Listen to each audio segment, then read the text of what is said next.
Sean bienvenidos a su programa Café con Sabor a Biblia. Los invitamos de una manera especial para que en esta sesión podamos juntos conocer el siguiente tema que vamos nosotros tocando de manera secuencial. Hoy nos toca la letra I de Israel. Vamos a ver qué es Israel. ¿Es un país? ¿Es una expresión para decir aquel que lucha por la fe y lucha por Dios? ¿Hasta dónde llega Israel? La Biblia, ¿qué habla precisamente de este tema? ¿El tema de Israel como país o el tema de un personaje patriarcal? ¿Cuáles son las interrogantes que tenemos para abordar este tema? Tenemos que decirlo de manera especial que el tema de Israel aparece en toda la Sagrada Escritura. El pueblo de Dios elegido para la revelación y la salvación ha sido Israel. Interesante que, ¿por qué en este pueblo de manera concreta se ha manifestado esta revelación de Dios? ¿Qué privilegio tuvo de manera especial? ¿Y por qué este pueblo ha vivido tantas experiencias tan adversas? Que si pensamos nosotros fue un pueblo elegido por Dios para revelarle al mundo la salvación, ¿por qué entonces Israel vive estas experiencias de confrontación, de guerra, de desalojo, de sufrimiento? Y entonces hoy vamos a tocar ese tema para poder ver concretamente en la Sagrada Escritura a qué se refiere el tema de Israel. Tenemos que decir que el nombre de Israel se menciona por primera vez en el año 1209 antes de Cristo. Tenemos una fecha fija. Los historiadores se han dedicado a la tarea de buscar dónde por primera vez se usa el nombre de Israel. Y entonces vamos a darnos cuenta que en el siglo X antes de Cristo se hablaba del reino de Israel y que se había convertido en una potencia de toda esa región del Medio Oriente, de un pueblo de nómadas, de pastores, de pueblos que estaban en continuo conflicto, de una historia épica, de una grande dimensión, de un pueblo que sale de la esclavitud, de un pueblo que atraviesa el desierto a llegar a una tierra prometida y que llega a la posesión de ese terreno que hasta el día de hoy se encuentra en conflicto. Interesante podernos dar cuenta de todo este camino de lo que significa Israel. El reino de Judá por muchos años y por muchos siglos se identificaba como el reino de Israel. Sin embargo, el reino de Israel no solamente era Judá. Las 12 tribus de Judá o las 12 tribus de Israel se fueron formando a ese gran territorio que se identificaba concretamente como el lugar del pueblo de Dios. Y entonces la Biblia, vamos a escucharlo mucho en el Antiguo Testamento, que se habla de Israel como un territorio, como un reino, de un tiempo que se vivió con gran esplendor y de un tiempo que fueron derrotados y fueron exiliados a Babilonia. Y ahí empieza entonces la reconquista de este reino y de este pueblo llamado Israel a ese lugar específico de Judá donde se encuentra Jerusalén. Vamos al origen de Israel. ¿De dónde viene la palabra Israel? Y para nosotros es muy importante entenderlo. Significa el que lucha con Dios. El que lucha con Dios. Eso es Israel. Ustedes y yo vamos a recordar cuando vimos los nombres de Dios en el Antiguo Testamento. Uno de ellos era El. De ahí viene la palabra Elohim. Y El significa Dios. Elohim, el Dios Altísimo.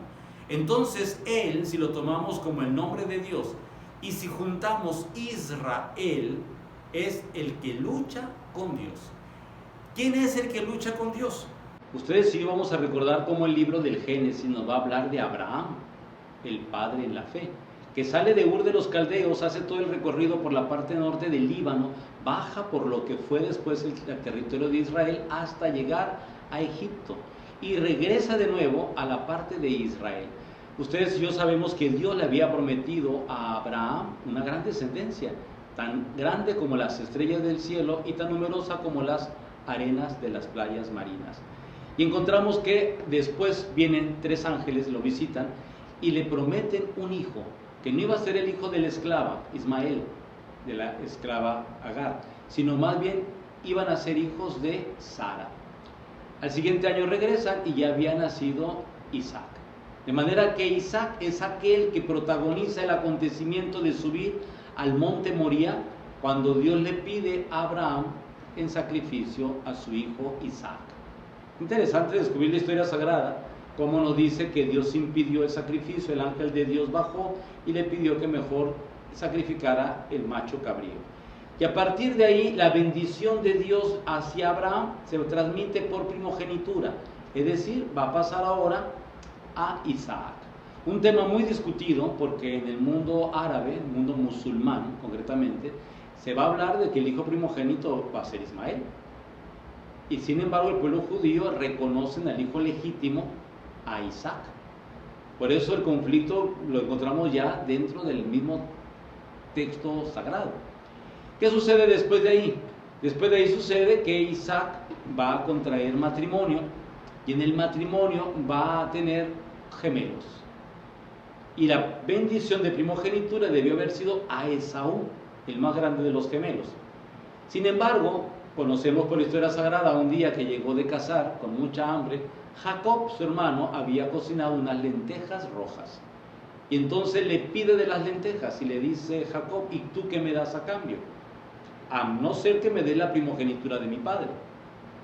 Y Esaú le dice, bueno, si es así te doy la primogenitura y tú dame lentejas. De manera que por unos platos de lentejas vendió la primogenitura, sin darse cuenta que la bendición de la primogenitura era porque de esa primogenitura iban a ser el Salvador del mundo. De manera que la familia de Abraham, bendecida para la salvación del mundo, según lo relata la Sagrada Escritura, debió haber pasado a Esaú, pero Esaú no valoró esa bendición y la cambió por un plato de lentejas. De manera que la bendición viene a Jacob.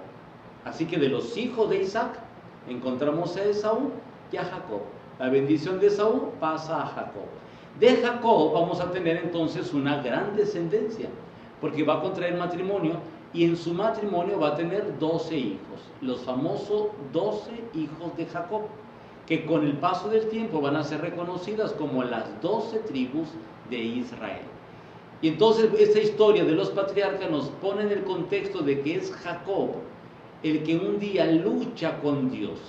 Y de ahí de esa lucha que tiene una noche continua, con ángeles que suben y bajan del cielo, Jacob al siguiente día, ya marcada su victoria, va a ser reconocido con el nombre de Israel.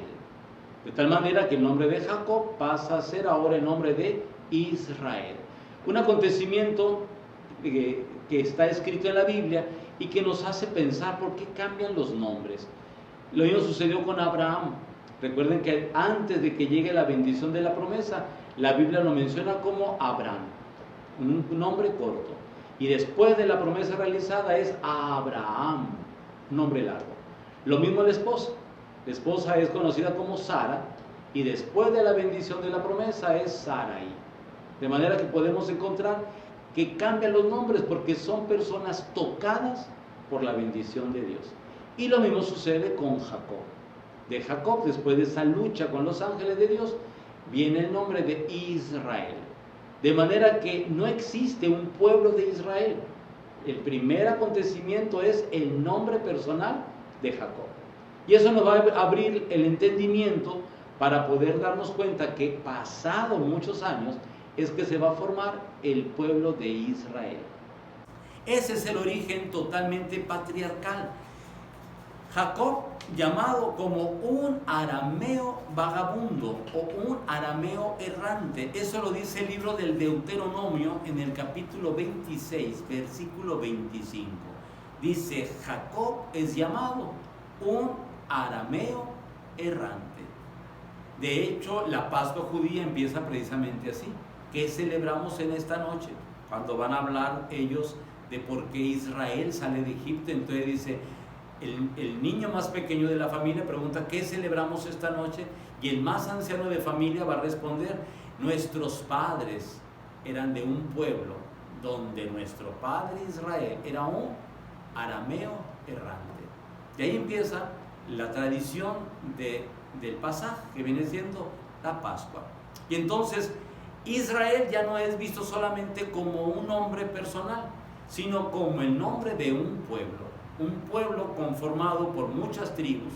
Por tal motivo, cuando hablamos de los 12 hijos de Jacob, no solamente vamos a hacer el elenco de los que irán hijos de Rebeca, de Lía o de las otras esclavas, sino que vamos a hablar de todas las tribus que conformaban el pueblo de Israel. Entonces ya Israel no es un pueblo, un nombre solamente personal, sino un pueblo formado por muchas tribus pequeñas que al reunirse y conformar una sola nación se van a denominar Israel. ¿Qué encontramos también? Cuando Israel regresa y tiene esta incorporación a la patria que Dios había prometido a Abraham, donde iba a multiplicarse su descendencia, Jacob tiene esta lucha que decíamos con los ángeles del cielo, que subían y bajaban, y ganó y venció la lucha.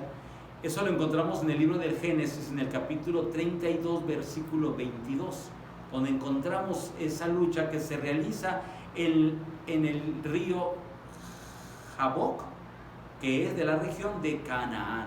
Y eso lo vamos a ubicar en el libro del Génesis. Para aquellos que les gusta investigar y ver en qué lugar fue y cómo fue y en qué parte bíblica se encuentra, Génesis 32, versículo 22, ahí encontramos la lucha de Jacob con los ángeles de Dios. Y eso actualmente es la parte oriental del río Jordán. Ya ubicamos el dato bíblico y después hacemos la investigación arqueológica para poder ubicar en qué lugar preciso de lo que dice la Biblia se realizó aquel acontecimiento histórico. Que si bien sabemos y lo tenemos que descifrar, no había un cronista que llevara la nota en el momento que pasaban los acontecimientos.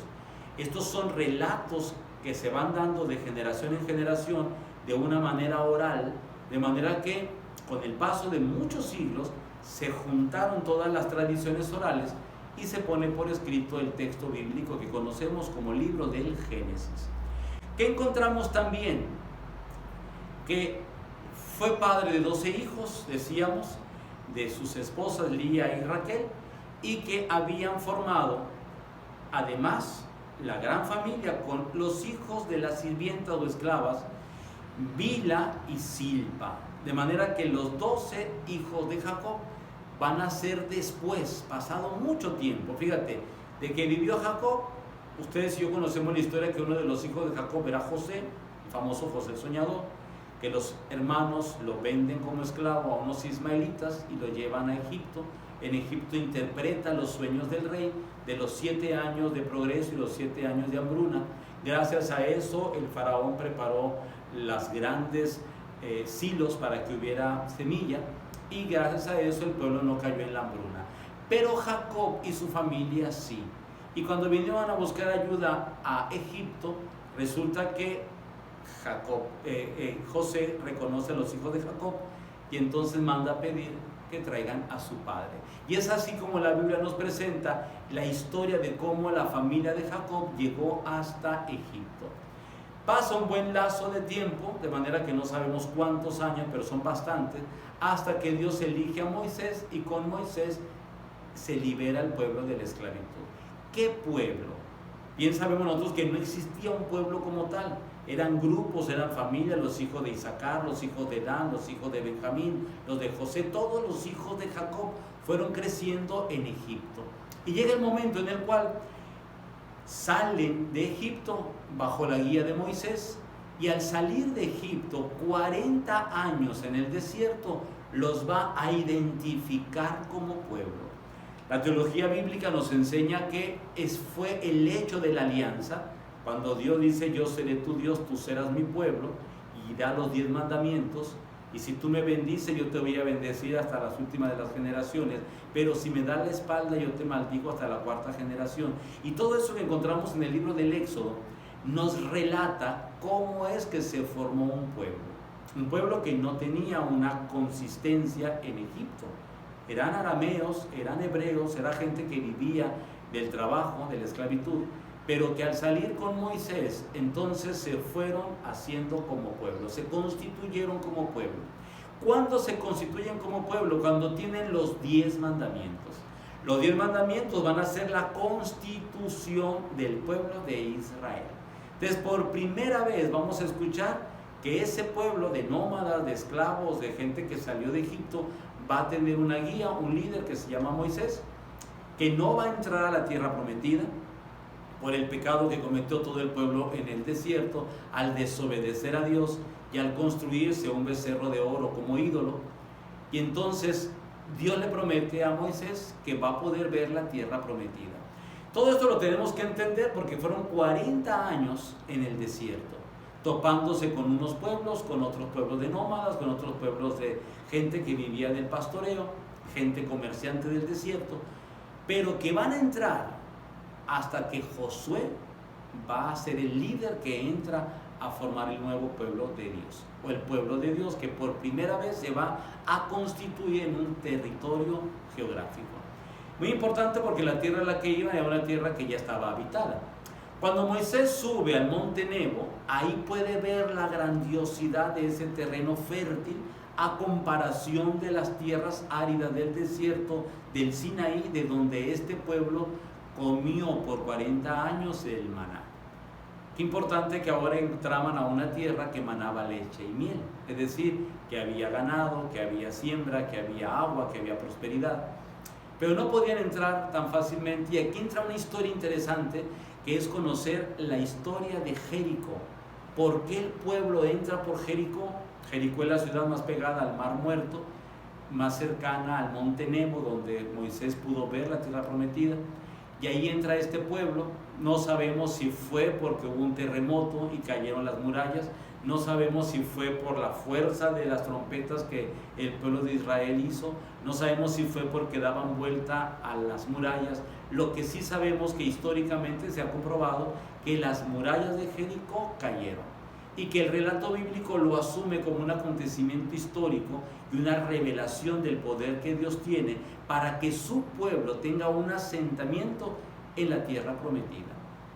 El libro de los jueces, si tú quieres entrar a conocer más a fondo el origen de la tierra de Israel como pueblo y como nación, lee el libro de los jueces y el libro de los reyes, porque ahí nos va a ir describiendo cómo estos jueces van a ir haciendo que se vayan ganando las guerras que van contra los hititas, los amonitas, la gente de los filisteos, los mismos de Jericó, y van ganando terreno, y así es como se van asentando en esa parte del mundo que hoy conocemos como Israel.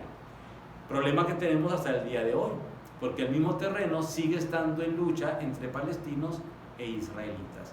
Interesante la historia, cómo nos conecta con la Biblia y cómo la Biblia nos lleva al acontecimiento histórico que el pueblo de Israel sigue viviendo hasta el día de hoy. ¿Qué más encontramos? Encontramos que entonces estos pueblos que iban del Jordán al mar Mediterráneo y del Sinaí al monte de Hebrón, vamos a encontrar cómo estos pueblos van a ir luchando por asentarse, hacer agricultura, hacer ganadería, hacer cultura, tener una vida religiosa. ¿Cómo lo hicieron? Lo hicieron a través de los jueces. Los jueces eran personas de respeto en el pueblo de Israel, y los jueces a su vez formaban a sus hijos para que tuvieran el orden de todo el pueblo. De manera que era un pueblo constituido en 12 tribus. ¿Por qué me detengo yo a hablar de las 12 tribus de Israel? Porque cuando Dios le pide a Moisés que forme el pueblo, lo hace a través de 12 tribus. Esas 12 tribus van a constituirse bajo la alianza, es decir, los mandamientos. Cuando Jesús va a formar el nuevo pueblo de Dios, lo va a hacer bajo los 12 apóstoles. Ya no son 12 tribus, porque este reino de Dios ya no es para un lugar geográfico. El pueblo de Dios en el pensamiento de Jesús es para todo el mundo. Por eso le dice a los apóstoles: vayan hasta los últimos rincones de la tierra. El que crea y se bautice se salvará. Como diciendo, el reino de Dios ya no es solamente para un pueblo geográficamente establecido, sino para que llegue hasta los últimos rincones de la tierra. ¿Y de dónde toma el origen la iglesia como pueblo de Dios? Precisamente del origen de las 12 tribus de Israel. Y es una comparación que hacemos con los 12 apóstoles. ¿Qué más encontramos con esto? Encontramos también que viene el crecimiento de ese pueblo, que estaba formado por hititas, arameos, se fue por cananeos. Vamos a encontrarlos en la Biblia porque están en continuas disputas. E Israel va venciendo, van llegando tropas de Egipto, llegan las tropas de Babilonia, llegan los persas, después va a llegar Alejandro Magno y después va a llegar a los romanos. Y así vamos a encontrar un pueblo que va a estar en una lucha constante. Sin embargo, el reino de Israel, llamado así, abarcaba en la época que la Biblia nos habla desde el Líbano hasta el Sinaí y desde el río Éufrates hasta el mar Mediterráneo. De manera que era un terreno bastante bien definido. ¿Qué encontramos después? Que la unificación de las 12 tribus de Israel es lo que hizo que Israel tuviera una identidad como pueblo y como nación. El libro de los jueces nos va a enseñar que los hijos de los jueces, los hijos de Elí, así lo va a llamar, los hijos de Elí habían tomado una intención contraria a la de Dios. Y ya los intereses no eran los intereses de Dios, sino los intereses de las familias de Elí. Y entonces es llamado Samuel. Ustedes recordarán el llamamiento a la vocación de Samuel, cuando le dice Dios, Samuel, Samuel. ¿Dónde vivía Samuel? Vivía en la casa de Elí, el sacerdote. Y a la tercera llamada le dice Elí, mira, si vuelves a escuchar la voz, dile, he aquí, tu siervo te escucha. Y entonces cuando ya vuelve a escuchar esta voz, que es la voz de Dios, y le responde Samuel, entonces Dios le pide una vocación especial, ser el guía de un pueblo, el pueblo de Israel. La historia nos va a enseñar que después Samuel elige el pueblo a Saúl como rey, y cuando el pueblo está descontento y Dios también por la actitud de Saúl, el rey que fue nombrado por Samuel, va a la casa de Jesé, llama a los hijos de Jesé y es consagrado David como rey de Israel. Toda esta historia que la Biblia nos cuenta de manera así muy ordenada, en la historia humana, vamos a ver que son muchos años, muchos acontecimientos, muchas fechas que una van contrapuestas con las otras, pero que la historia de la Biblia nunca nos engaña, nos va diciendo gradualmente todos los acontecimientos que vivió el pueblo.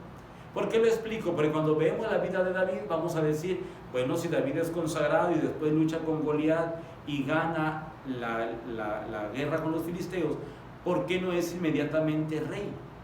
Y nos hace recordar la misma historia sagrada, que David entró al palacio real de Saúl, sirvió en el palacio de Saúl, y después Saúl lo vio como un enemigo y lo persiguió por todo Israel por muchos años. La Biblia nos cuenta que la historia de Saúl fue un reino que gobernó unos 20 a 40 años. Y en ese tiempo vamos a ver cómo David también expande el reino de Israel, pero ya con un reino que va a ser reconocido. Hasta el día de hoy, el emblema de la bandera de Israel es la estrella de David.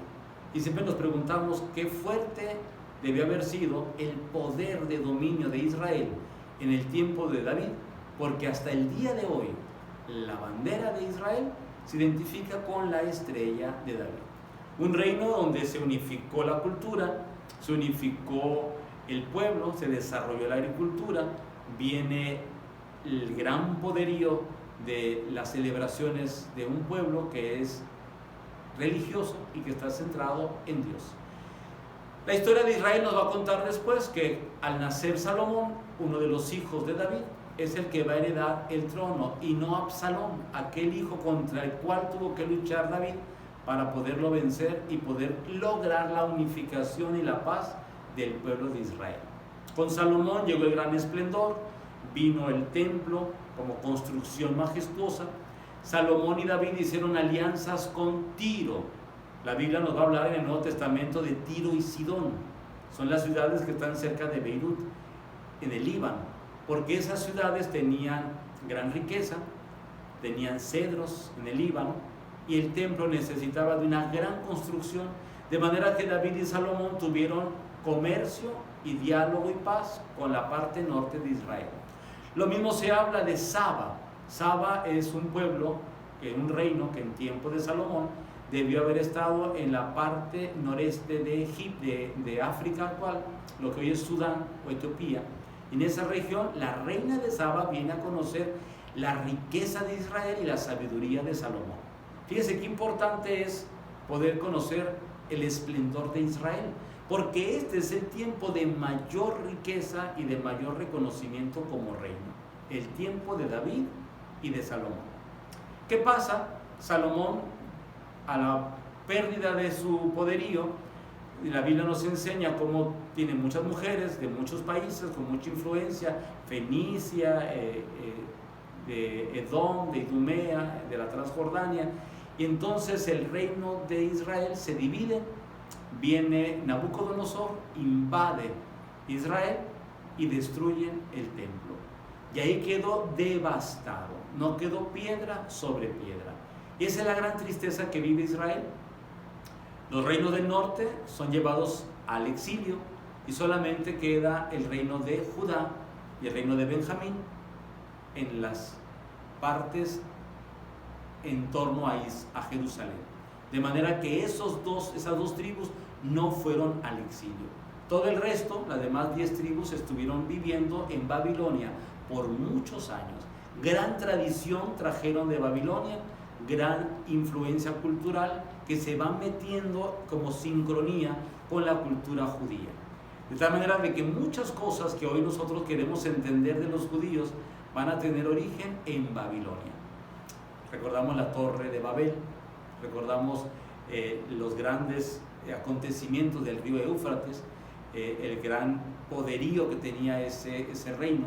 Israel era un pueblo pequeño, era un reino pequeño en comparación con estas grandes propiedades del imperio babilónico.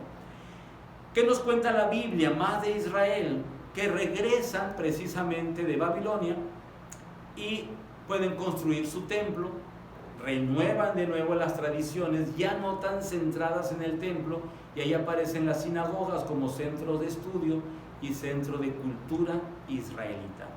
Con el paso del tiempo vamos a ver que el reino de Israel se mantuvo independiente desde el 928 hasta el 722, cuando fue conquistado por el imperio asirio.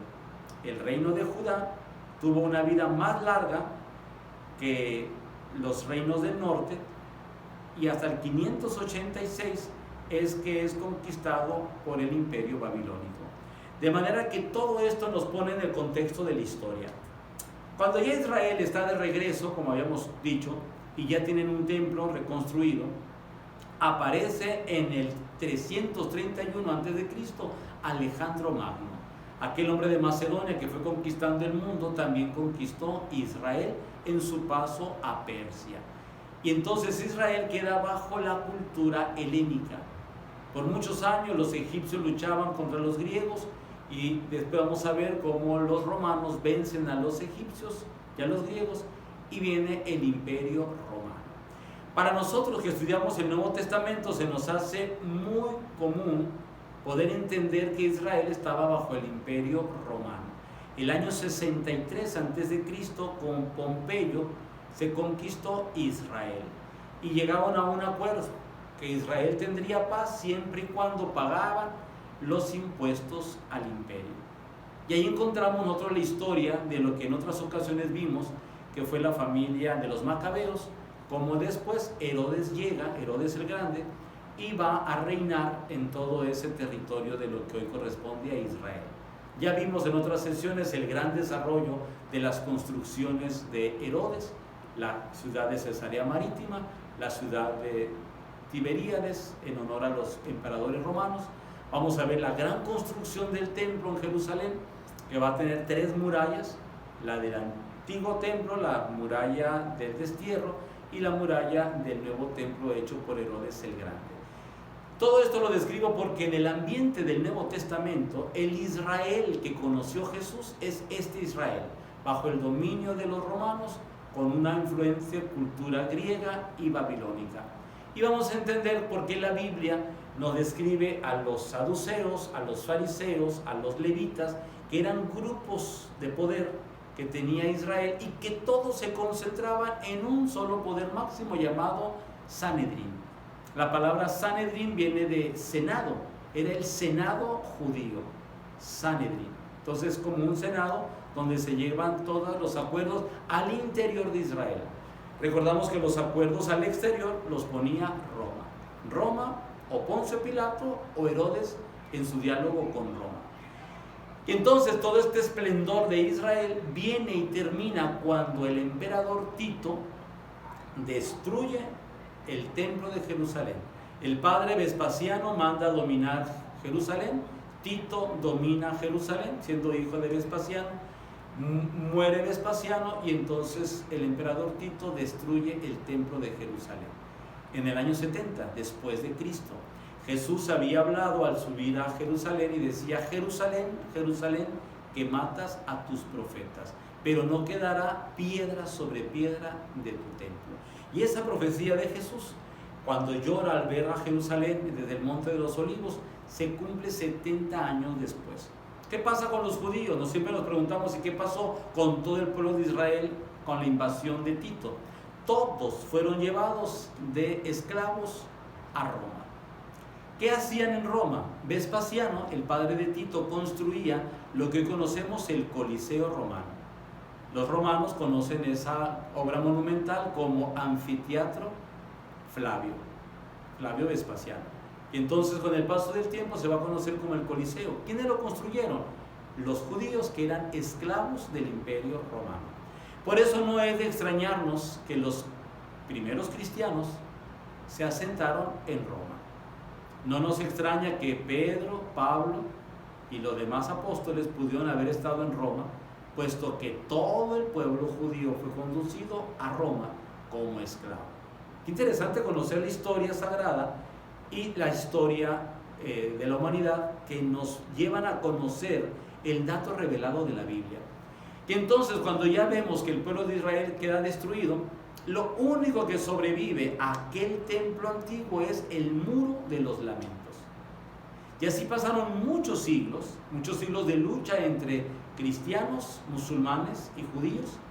Los judíos siempre fueron minoría porque desde el año 70 fueron desterrados, fueron llevados al exilio, a la diáspora, y han regresado hasta el 1947, después de la Guerra Mundial, cuando el territorio de Inglaterra le cede ese territorio que antiguamente había sido de Israel.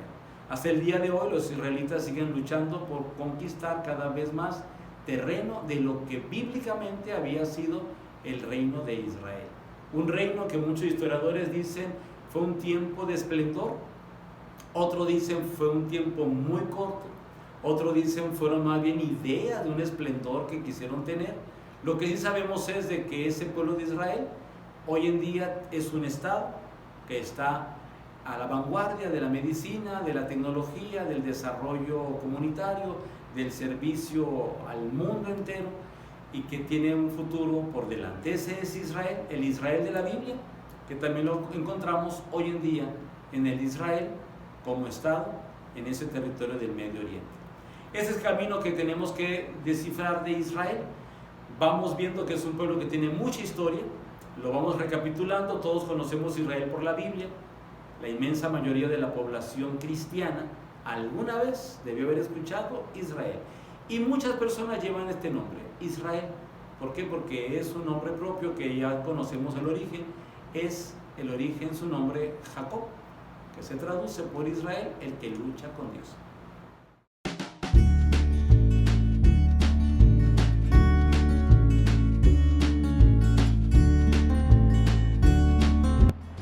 Estamos en la sección preguntas y respuestas de la Biblia.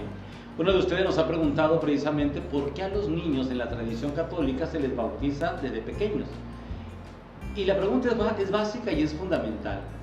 Bien sabemos nosotros que para ser bautizados, Jesús es nuestro modelo de bautismo. Jesús es bautizado en el río Jordán. Jesús no necesitaba ser bautizado para empezar a ser hijo de Dios. Él es el Hijo de Dios. Los cristianos, los que queremos seguir el estilo de vida de Jesús, necesitamos ser bautizados para ser reconocidos públicamente hijo de Dios. Segundo, Jesús no necesitaba ser bautizado para que se le borrara ningún pecado. Jesús no tiene pecado. Los bautizados reconocemos que necesitamos del bautismo, que es la unción de Dios para que el pecado quede perdonado. Por tal motivo nosotros necesitamos del bautismo.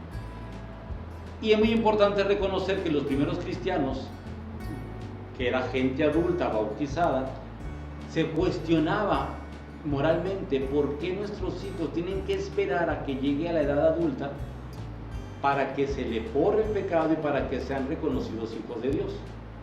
Entonces solicitaban a la iglesia que los hijos fueran bautizados desde pequeños para que no perdieran la gracia de ser reconocidos públicamente hijos de Dios y de vivir en la gracia de Dios, es decir, sin pecado. La iglesia lo fue consintiendo bajo el juramento de los padres de que los iban a formar en la fe, a educar como hijos de Dios para que vivieran sin pecado. Y ese es el compromiso que se hace cuando se recibe el sacramento del bautismo. La iglesia inicia ese rito bautismal preguntando al ministro: ¿qué es lo que ustedes piden a Dios y a la iglesia para sus hijos? Si los que van a bautizar saben de la importancia del bautismo, van a contestar con claridad: pedimos el bautismo para nuestros hijos.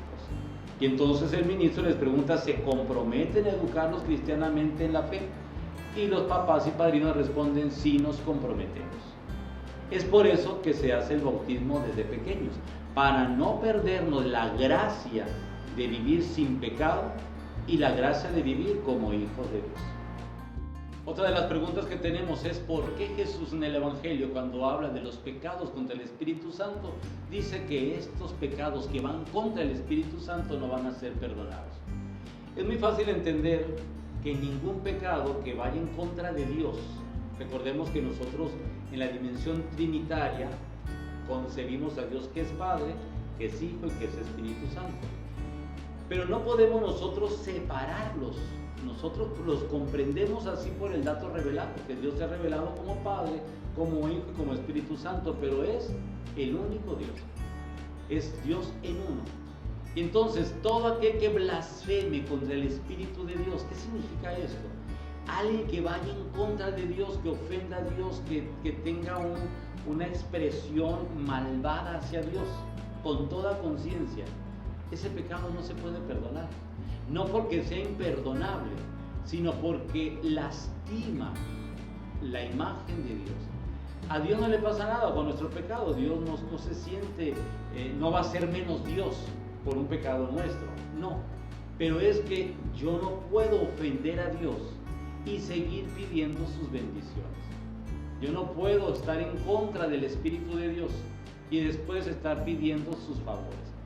Es muy importante entender que debemos darle el valor a Dios como se lo merece, sin confundir, sin lastimar, sin ofender.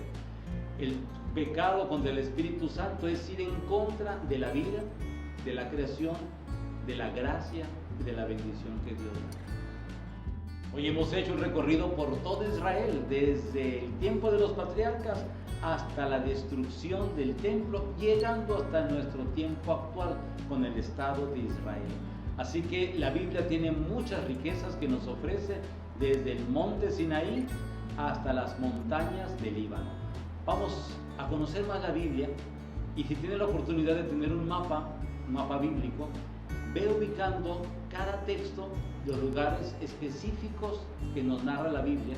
Y si tienes acceso a estos medios electrónicos, busca páginas que te vayan instruyendo dónde quedaron esos lugares o dónde están hasta el día de hoy, porque muchos de ellos existen y están conservados muy bien hasta nuestras fechas, para que así podamos impregnarnos de la Biblia y que la Biblia no sea una imagen en blanco y negro, sino que tengamos una imagen a color de la Sagrada Escritura. Te deseo un buen día. Gracias por estar ahí.